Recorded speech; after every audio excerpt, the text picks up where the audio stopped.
সহিংসতা হচ্ছে, নারী নির্যাতন হচ্ছে, হোয়াট ইজ ইউর ভয়েস? মানে আমাদের পার্টির ভয়েস এগুলো হলো চটকদার রাজনীতি। ভয়েস তো থাকে, আছেই আমাদের। আমরা কখনোই এগুলোর সমর্থন করি না, সবসময় করি এটার বিপক্ষে আছে। ধর্ষণ করা এবং অন্য কোনো অপকর্ম এগুলো তো স্বাভাবিকভাবেই এগুলোর সম্পর্কে বলার কোনো প্রশ্নই আসে না। তো ডেফিনেটলি ইটস ব্যাড ওয়ার্ড, এবং এটা নিয়ে গলাবাজি করার কিছু নেই। আমরা চাই যে এগুলোর যথাযথ ব্যবস্থা না হোক, যাতে ভবিষ্যতে এগুলো না হয়। এবং আরেকটা কথা এখানে বলি, আমি আইন প্রণয়নে অনেক সময় ছিলাম, তো দীর্ঘদিন আইন কাজ করেছি অনেক কিছুতে। এই জন্য আমি জানি আইনের অপপ্রয়োগটা হলো সবচেয়ে বড় সমস্যা আমাদের দেশে। যে কোনো আইন আপনি করবেন, আজকে একেবারে ফাঁসি দিয়ে দেবেন, একেবারে স্টোন টু ডেথ করবেন, বাট ইউ মাস্ট এনশিওর যে সত্যিকার অর্থেই সেই লোকটা দোষী কিনা।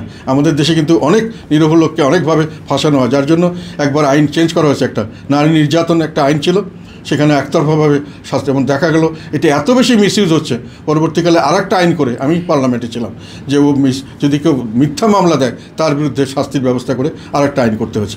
কাজে আমরা যে কোনো আইন করি এটা মনে রাখতে হবে, আমাদের দেশের পরিস্থিতি, পরিবেশ, বিচার ব্যবস্থা সব কিছু মিলে আইনের অপপ্রয়োগ অনেক বেশি হয়। সেগুলো দিকে খেয়াল রেখেই শাস্তি এবং আইনের প্রসেসে 90 দিনের মধ্যে শেষ করতে হবে, 1 মাসের মধ্যে শেষ করতে হবে, আইন বিচার যাই হবে সেইভাবেই করতে হবে।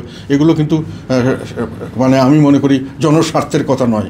বিচার করতে গেলে তাকে, একটা লোককে আপনি সর্বোচ্চ শাস্তি দেবেন বা যেই শাস্তি দেন, তাকে কিন্তু সঠিকভাবে বিচার করে দোষী সাব্যস্ত করে দিতে হবে। এটা নিশ্চিত করার জন্য ব্যবস্থা নেওয়া দরকার। এগুলো মানতে হবে। আর এগুলো নিয়ে যেটা অবভিয়াস সেটা নিয়ে কথা বলা আমি মনে করি খুব একটা প্রয়োজন নেই। সবাই এটা জানে, করবে, সেটা নিয়ে স্বাভাবিকভাবে এটা হওয়ার উচিত এবং হবে। কেউ চাইলেও হবে না।